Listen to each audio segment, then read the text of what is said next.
la journée au Ballet de Marseille commence à 10 h.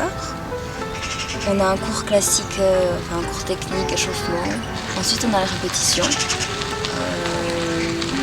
On a commencé à 11h45 et jusqu'à 6h, 6h15. Et on a une pause pour manger. Et sinon, quand on est en spectacle, en tournée, ça change. On peut travailler des fois jusqu'à 10h du soir. On commence plus tard aussi les lendemains de spectacle.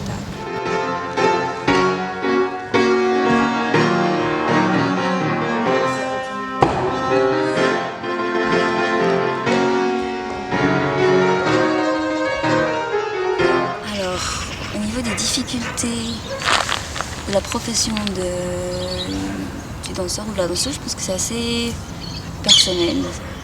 Pour moi, les principales difficultés au début ont été le côté show, on peut dire, le côté d'avoir un public en face de soi et de danser pour quelqu'un et de savoir se vendre et de dire ok, je veux gagner de l'argent avec ça, il faut que je vaux quelque chose. Ça a été une difficulté.